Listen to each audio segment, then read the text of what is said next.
성만찬, 성찬 예식이 오늘 있어서 오늘 지난 본문을 한 번 더 다시 한번 좀 살펴야 되는 그런 상황이 있음에도 일단 이 본문 좀 우리에게 필요한 본문이기에 이 말씀으로 넘어왔습니다. 우리 11장부터 이제 공예배 중에 있었던 세 가지 요소, 그래서 지난 시간에는 공예배 중에 공적인 기도나 또 예언 중에서 여성들이 머리에 무언가를 써야 된다는 이런 맥락, 그를 통해서 권위 아래 있다는 것을 나타내야 된다, 이 내용이었고요. 이제 17절부터 성찬, 성만찬 혹은 주의 만찬, 이런 여러 가지로 불리는 다 같죠. 이 예식과 관련되는 내용을 말하고 있습니다. 여러분, 제가 이 성찬이 굉장히 중요하다라는 얘기를 여러 번 했어요. 여러분, 왜 여러 번 하냐면 성찬이 중요하다고 우리가 잘 생각하지 않기 때문이에요. 어떻게 알 수 있냐면 많은 교회들이 1년에 2차례 딱 성찬을 하죠. 그러니까 성찬이, 그리고 그때 빠지거나 뭐 이러는 것들 별로 중요하게 여기지 않는 거예요. 그러니까 성찬이 우리의 신앙생활에 있어서 굉장히 중요한 것이다 라는 개념이 우리에게 없다는 거예요. 그런데 여러분, 어땠습니까? 목숨을 건 전쟁에서 전사할 때, 그럼에도 불구하고 성찬에 관한 이견들을 굽힐 수 없었어요. 그러니까 성찬은 아주 중요한 예식이었고, 또 지금도 우리는 이 웨스트민스터 문답을 통해서 뭘 고백하냐면 성찬, 성만찬을 통해서 하나님의 은혜가 베풀어진다, 은혜의 방편, 은혜의 수단이다, 이렇게 얘기하죠. 그래서 말씀과 성찬 예식과 기도, 이제 더 붙이는 분들은 찬양까지, 이런 것들이 은혜의 방편이다, 이렇게 말하는 그런 아주 중요한 것들이고, 지금까지 신앙이 어떤 선배들도 성찬에 대해서 진지하게 고민하지 않은 분이 없었는데 오늘날 그런 분들이 생겨나게 되는 것이죠. 지금 우리가 오늘 이 성찬식을 앞두고 우리는 이 울타리 성찬이라고 해요. 그래서 기본적으로는 정회원들이 이 성찬에 참여하게 되죠. 그래서 이 성찬이 우리 안에 다시 한번 그 가치, 아주 중요하다는 것, 이런 것들이 회복할 때까지 우리가 더 깊이 고민하고 또 생각하고 또 이것을 기대하는 이런 일들이 필요하겠다 말할 겁니다. 그럴 때 지금 이 본문이 꽤 길죠. 우리 17절에 사도 바울은 지난주에는 전통을 지키는 것으로 칭찬했었는데 이 일과 관련돼서는 칭찬하지 않는다, 이렇게 말을 해요. 오늘 말씀이 길고 또 그래서 내용이 많아서 몇 가지를 좀 넘어가도록 할게요. 지금 이 고린도 교회 안에 성만찬은 어떤 식이었냐? 주일에 모일 때마다 거행을 했고요. 특별히 모일 때 공동 식사와 성찬식이 함께 이루어졌다, 이런 말씀을 드렸어요. 그리고 사람들이 이제 먹을 것을 가지고 오든지 혹은 그 가정에서 예배드리는 그 가정에서 준비하든지 이런 식으로 해서 예배를 마치고 먹었던 것 같아요. 그런데 바울이 책망하는 요인이 어떤 겁니까? 고린도 교회를 구성했던 이 구성원들 중에 소수는 부유하고 그랬던 사람들이 있었어요. 그런데 다수는 노예 신분인 사람들이었던 거예요. 그러니까 어떤 사람들은 일찍 예배에 모일 수 있고 나아오는 거예요. 그런데 반대로 노예 신분인 사람들은 어떻습니까? 일을 다 마친 다음에 뒤늦게야 그 예배 자리에 나올 수 있었던 거. 그런데 어떤 문제가 벌어졌냐면요. 일찍 온 사람들이 자기들이 모여서 모임을 다 이미 진행을 하고 그리고 나서 늦게 오는 사람들이 오기 전에 다 먹어 치워버려. 먹고 마시고. 그래서 어떤 일이 벌어졌습니까? 21절. 어떤 사람은 시장에 그게 하루 종일 일하고 와서 식사하면서 거행되는 예식이었는데 이미 다 먹어 치워버린 상태이기 때문에 그들은 교회에 나와서도 식사하지 못하고 배를 골아야 됐고요. 반대로 어떤 사람들은 다 먹고 취했습니다. 그런데 여러분, 이 먹고 취한 사람들이 어떤 사람들이라고요?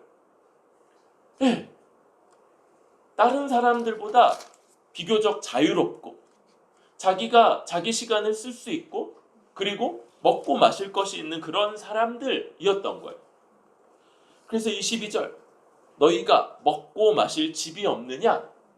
만약 그렇다면 그냥 자기 집에서 먹고 마시고 그러면 됐을 텐데 왜 하나님의 교회를 업신여기면서 그 모임 자리에서 빈궁한 자들을 부끄럽게 하냐.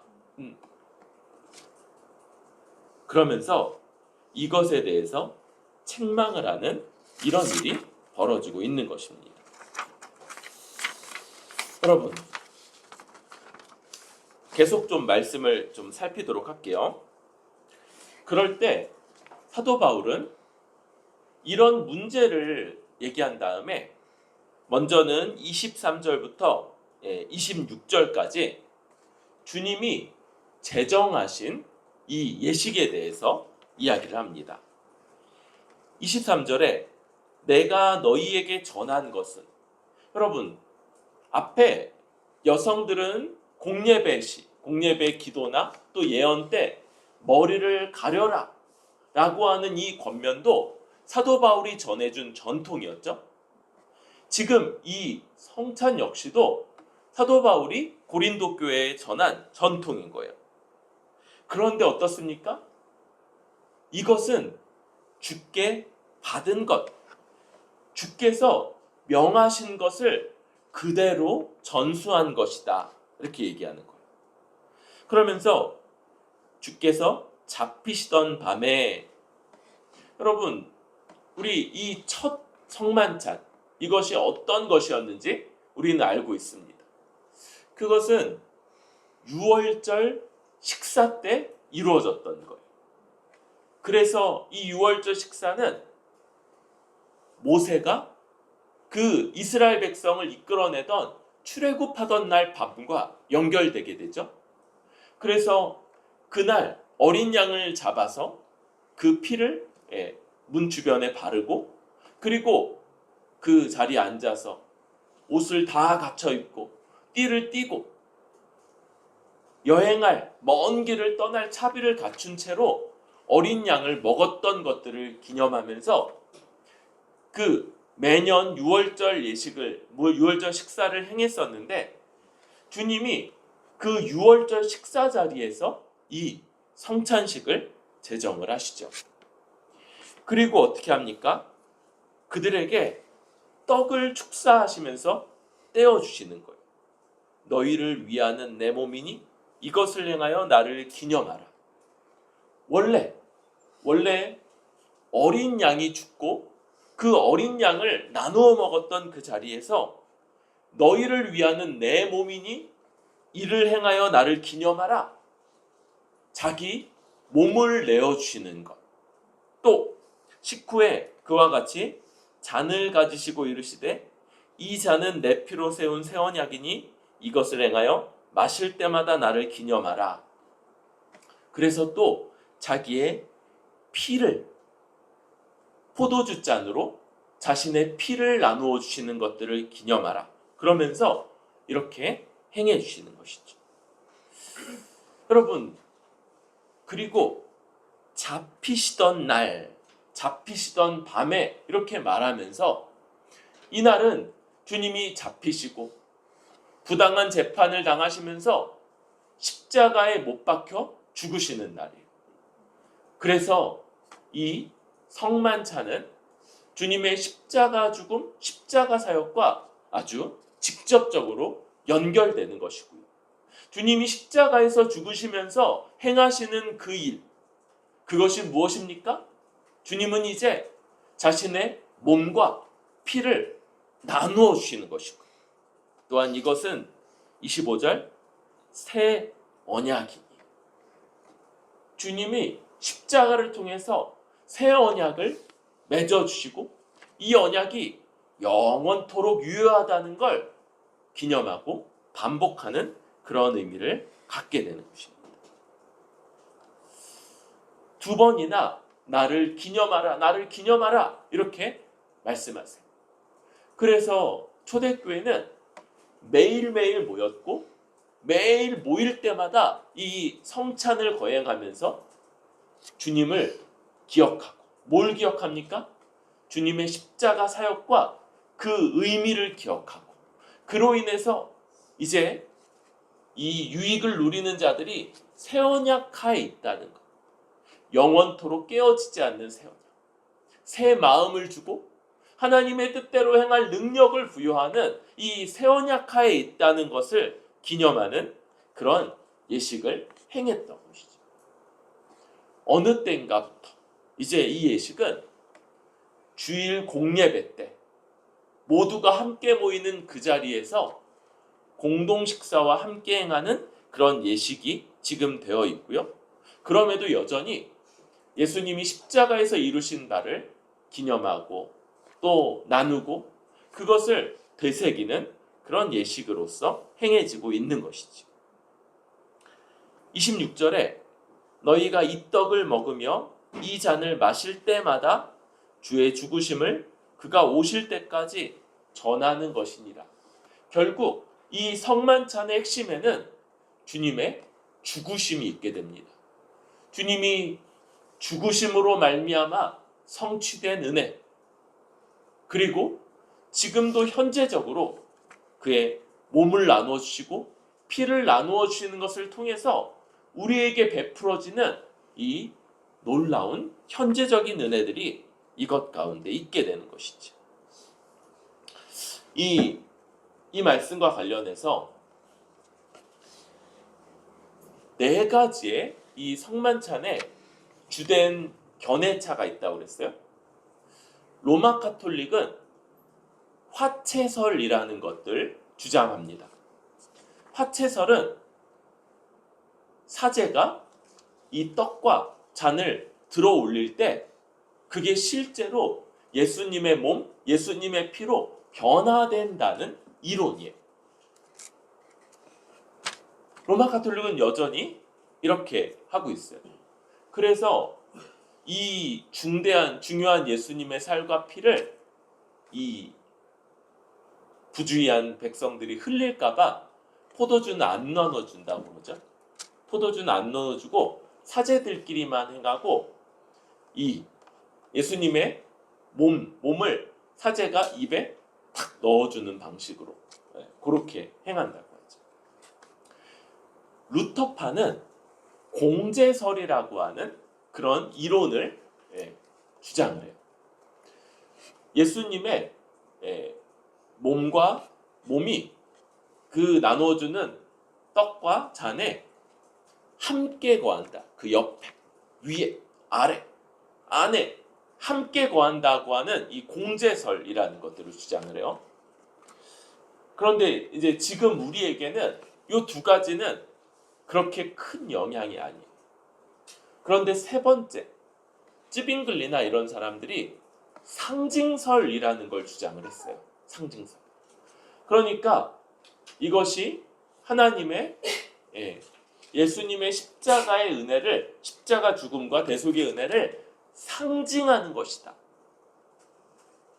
그런데 여러분, 지금 기념하라 그러니까 상징하는 측면이 있어요. 그런데 상징하기만 하냐? 2000년 전에 베풀어진 그 은혜로 끝이냐? 그게 아니라는 면에서 우리는 상징이 아니라 영적 임재설. 그래서 이렇게 믿음으로 성만찬을 기대하고 소망하며 그때 베풀어질 것들이 우리를 더 부요하게 온전하게 복되게 할 것을 기대하며 소망하며 믿음으로 거하는 자마다 성령께서 이 자리에 임재하셔서 주 예수님의 그 놀라운 복락과 은혜와 은사들을 이 순간에도 부어주신다. 이게 영적 임재설이라고 그랬고, 우리에게는 상징설이냐? 여러분, 상징설이면 그렇죠? 이걸 굳이 반복할 필요가 별로 없어요. 그렇죠? 그거 다 우리 믿어요. 그런데 정말로 영적으로 임재하셔서 부어주신다면 우리 할 수 있는 대로 자주 행해야 되겠죠.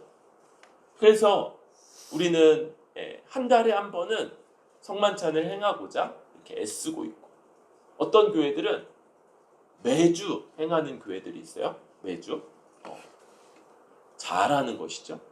우리도 그럴 수 있으면 좋겠지만 그러지는 못하고 한 달에 한 번, 그럼에도 빠지지 않고 행하려고 이렇게 열심히 행하고 있고, 그때마다 이 놀랍고 풍성한 은혜들을 누리고자 그렇게 힘쓰고 있는 것이죠. 그러면서 27절부터는 이제 본격적으로 책망하는 그런 말씀을 합니다. 27절, 누구든지 주의 잔이나 떡이나 잔을 합당하지 않게 먹고 마시는 자는 주의 몸과 피에 대하여 죄를 짓는 것입니다. 여러분, 이것은 죄 짓는 것입니다. 그래서 성만찬에 합당하지 않게 참여하는 것, 은혜를 누리는 것이 아니라 오히려 죄를 짓는 것이고 죄를 쌓는 것이다. 이렇게 말해요. 그러면서 28절, 자기를 살피고 그 후에야 이 떡을 먹고 이 잔을 마셔야 하는 것이죠. 주의 몸을 분별하지 못하고 먹고 마시는 자는 자기 죄를 먹고 마시는 것이다. 그래서 분별 없이 성만찬에 참여하는 자들을 아주 강하게 경계하고 있어요. 그러면서 30절 뭐라고 말하냐면요, 그러므로, 이 그러므로는 뭐예요? 분별 없이 주의 이 성찬의 은혜에 참여하는 자들, 그러한 자들, 자기 죄를 먹고 마시는 것이기 때문에 약한 자, 병든 자가 많고 잠자는 자도 적지 아니하니. 성만찬에 이와 같이 참여함으로써 몸이 약해지고요, 병에 걸리고 잠자는 자, 이 뭡니까? 죽은 자들이 적지 않다. 주의 징계로 말미암아 그와 같이 된 자들이 적지 않다.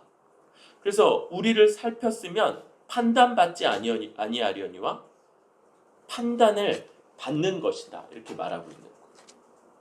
그럼에도 어떻습니까? 32절, 우리가 판단받는 것은 주께 징계를 받는 것이니 이는 우리로 세상과 함께 정죄를 받지 않게 하려 하십니다.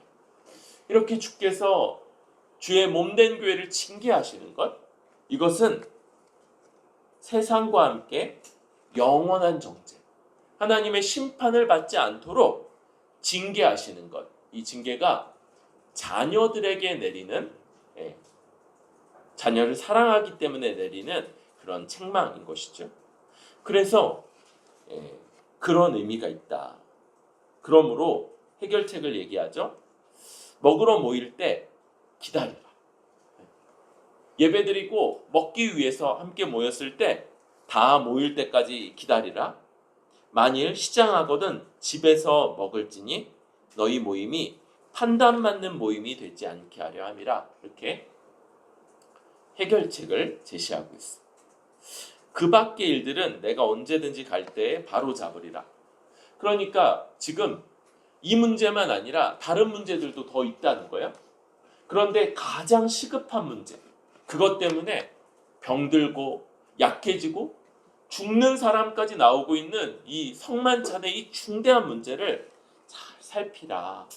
이것들이 가장 급하고 시급한 일이니까 이것을 빨리 바꾸고 나머지 것들은 내가 가서 직접 바로잡을 거다. 이렇게 이야기하면서 말씀이 맞춰주고 있습니다.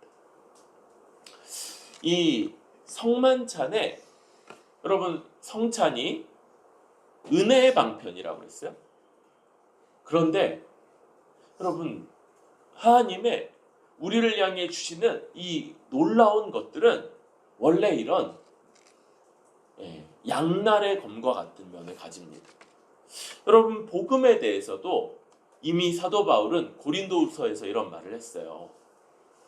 복음이 향기인데 어떤 향기라고 그래요?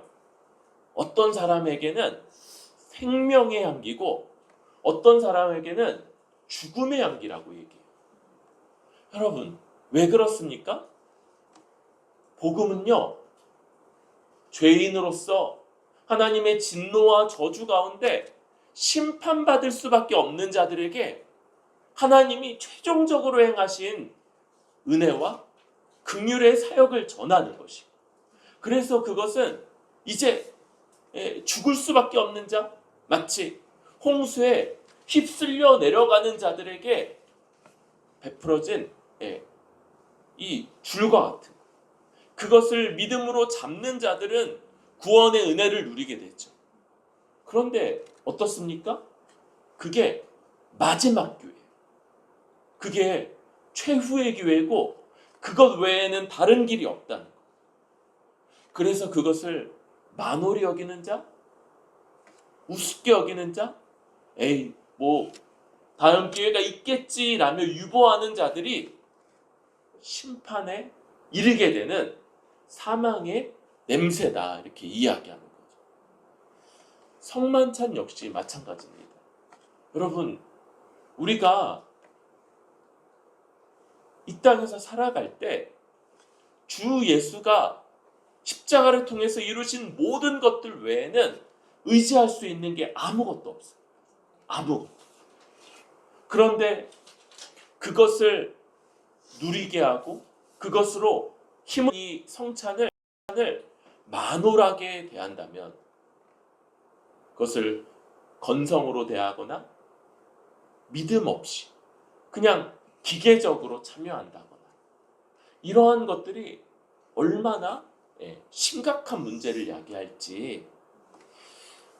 그래서 여러분 한편으로는 울타리 성찬은 이 예식을 잘 지키기 위한 면도 있지만 믿음 없이 혹은 자기를 잘 점검하지 않은 채로 참여하지 않도록 하도록 하는 그런 면도 있는 것이죠. 이렇게 성찬이 아주 중요하다. 여러분 이 얘기를 참 몇 번이고 반복해야 될지 생각을 해봅니다. 어쩌다가 이런 일이 벌어졌을까요? 성찬이 목숨을 걸고 이 성찬의 의미와 가치를 지켰던 우리 신앙의 선배들과 우리가 너무나도 괴리되어 있는 것. 성찬의 그 은혜와 유익을 나누는 이것이 별것 아니라고 여기고, 그게 우리 신앙생활과 밀접하게 관련되어 있지 않은 것. 어떤 목사님은 성찬 없이 어떻게 교제가 있을 수 있느냐, 성도 간의 교제가 성찬 없이 어찌 있을 수 있느냐, 이런 말을 할 정도로 이 성찬의 의미를 다시 한번 되새기고 강조하는데, 여러분, 성찬을 통해서만 성도의 교제가 있다는 말 자체도 되게 어색하잖아요. 그렇죠? 그러니까 우리에게 이것이 얼마나 많이 약해졌는지를 생각하게 됩니다. 그럴 때 여러분, 우리는 다시 우리에게 있는 이 성찬이 하나님의 은혜의 방편으로서 그 은혜가 우리에게 누려지고 우리를 회복시키고 우리를 복되게 하며 하나님 앞에 하나님의 백성으로 세우는 그러한 예식으로서 다시 회복해야 됨을 생각합니다. 여러분, 기대와 소망으로 이 예식에 참여해야 되고요. 그리고 성령께서 예수 그리스도의 영으로 우리 가운데 임재하셔서 이 작게 나누어지는 이 떡, 그리고 조금 나누어지는 이 포도주 한 잔으로 그의 몸, 찢어진 몸을 우리에게 나누어 주시고 그의 흘린 피, 새 언약의 피를 우리에게 나누어 주심으로 우리가 새 언약의 은혜 가운데 있고 하나님의 백성으로 살아가며, 이 언약은 옛 언약, 모세가 이끌어 출애굽할 때 맺었던 그 옛 언약이 처참하게 깨졌던 것과 달리 이것은 결코 깨지지 않는 언약이고, 우리 백성들 안에 하나님의 율법을 내면화시키고 율법을 우리 안에 기록하는 그런 새 언약이다라는 것들을 우리가 붙잡게 하는 그런 은혜인 것이죠. 우리 이것을 잘 지켜가야 되겠다. 아니, 그쵸? 없어서 지킬 게 별로 없죠. 우리 안에 다시 새롭게 회복하고 세워가야 되겠다. 여러분, 더군다나 이 성찬을 주님이 제정하신 대로 지켜가는 것이 너무 중요합니다. 여러분, 여기에 대해서는 계속 고민이 많이 필요해요. 왜냐하면 문화가 계속 달라지고 있기 때문이에요. 주님이 제정하셨을 때 제일 유명한 것은, 그렇죠? 우리 다빈치가 그린 최후의 만찬이잖아요. 그런데 여러분, 그것 자체가 그 당시를 잘 반영하고 있지 못하죠? 유대인들은 자리에 앉아서 식사하지 않았어요. 옆으로, 그죠? 팔을 괴고 옆으로 비스듬하게 누워서 식사했습니다. 그러니까 그 모습 자체가 우리에게 되게 막 그렇지 않죠. 또 그들이 먹었던 것은요, 고기, 빵, 포도주, 그리고 나물, 이런 것들이었을 거예요.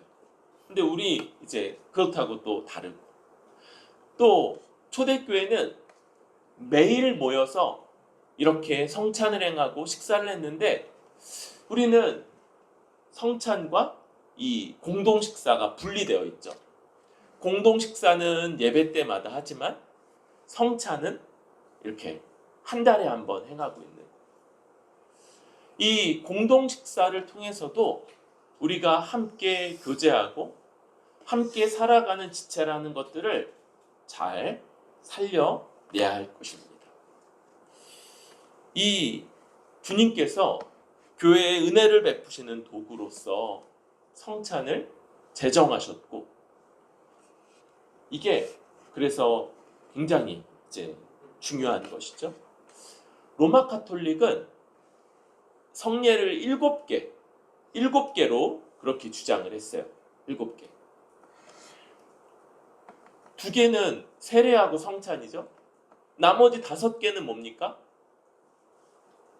그쵸. 주님이 제정하신 것과는 상관이 없는 인위적이고 자의적인 것들이었던. 그런데 우리는 종교개혁 이후에 다시 주님이 마태복음 28장에서 명하신 세례, 그렇죠? 모든 족속으로 제자를 삼아 세례를 주라 명하셨던 이 세례, 그리고 이 잡히시기 전날 제정하셨던 이 성찬, 이 두 가지가 주님이 제정하시고 교회, 주님 오실 때까지 교회가 반복해야 되는 그런 예식으로 갖고 있는 것이죠. 이것을 우리가 잘 회복하고 지켜가야겠다. 그럴 때 뭘 지키는 겁니까? 문화가 아주 다양하고 복잡해지는데 무엇보다 이것이 가리키는 것, 잡히시던 밤, 잡히시던 날 제정하신 것으로서 주님의 십자가 죽음의 의미, 가치를 우리가 지켜가야 되는 것이죠. 주님이 십자가에서 우리 대신에 죽으시며 모든 것을 성취하신 그것, 십자가의 의미, 먼저는 하나님이 내리시는 형벌, 진노라는 것이에요. 원래 우리가 하나님을 대적한 자, 하나님의 말씀을 범하고 하나님의 법이 아니라 내 마음대로 살고자 했던 그런 죄인으로서 우리가 받아야 되는 모든 진노를 주님이 담당하시고 주님이 받아서 죽으신 그 십자가 죽음이라는 것. 그런데 또 의미가 있죠. 율법은 하나님 앞에 완전히 순종함으로써 의를 성취할 것을 요구해요. 죄가 없을지라도 이 의가 없는 자는 하나님 앞에 의의 부재로 나아갈 수 없는 자, 하나님의 영광을 함께할 수 없는 자이죠. 그런데 어떻습니까? 주님은 우리 대신에 십자가에서 죽기까지 하나님 뜻에 순종하셨고 이를 통해서 완전한 의를 성취하셨다.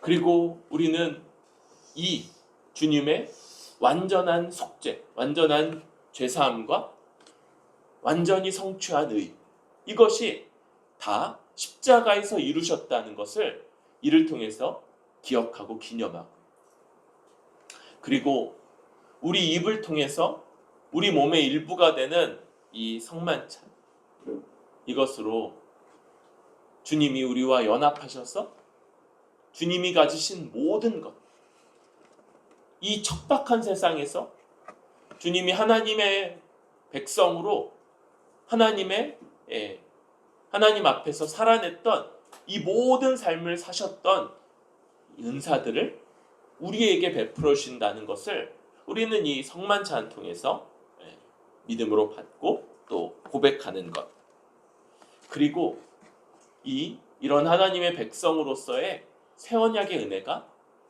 결코 취소되지 않고, 결코 이 한 번 언약 백성으로 들어간 자가 예수님의 모든 것으로 인해서 결코 거기에서 배제되는 일이 없음을 기념하는 것이죠.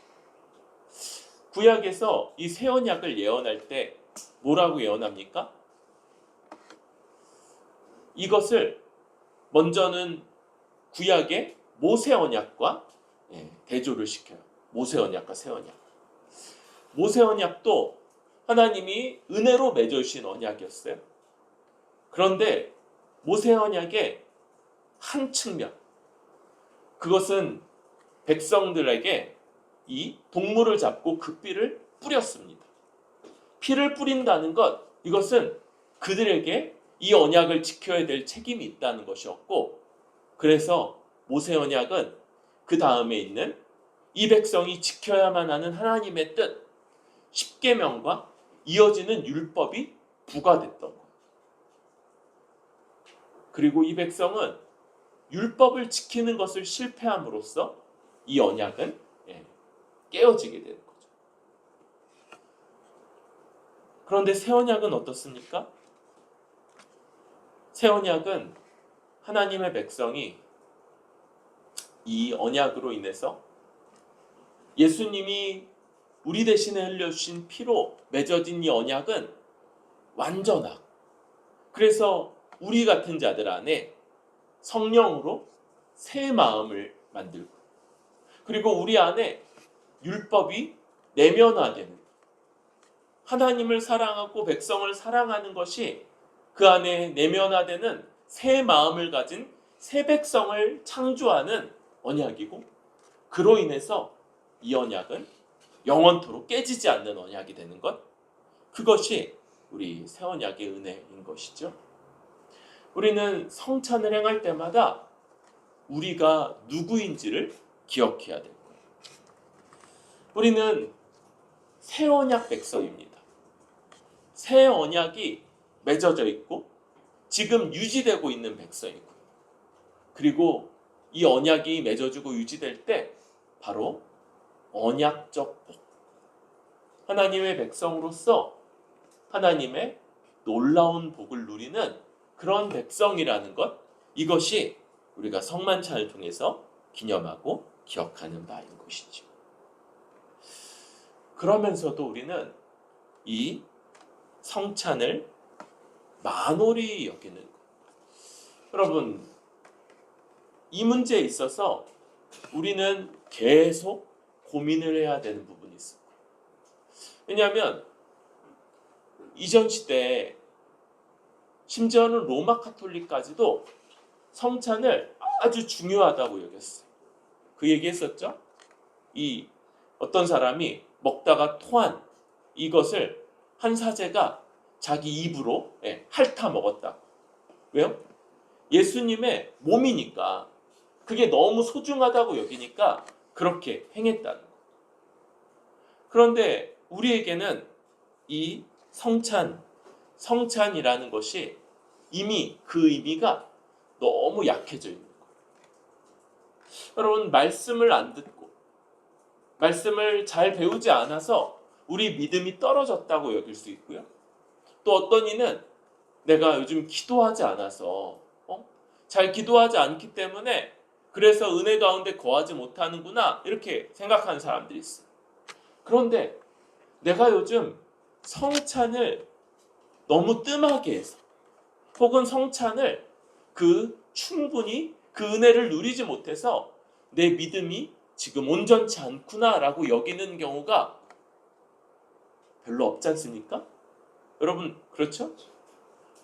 이것 자체가 성찬이 우리 신앙의 아주 중대한 부분을 차지하고 있지 않다는 반증일 수 있는 거예요.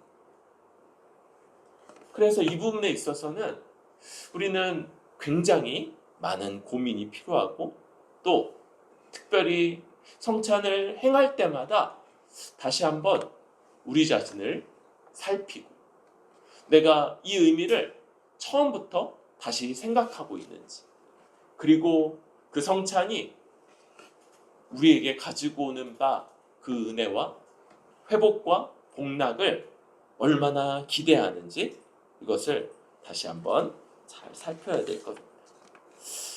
우리 주님은 이 가운데도 우리에게 은혜를 베풀고 계시죠? 판단받는 것, 32절. 우리가 판단받는 것은 주께 징계를 받는 것이니 이는 우리로 세상과 함께 정죄함을 받지 않게 하려 하십니다.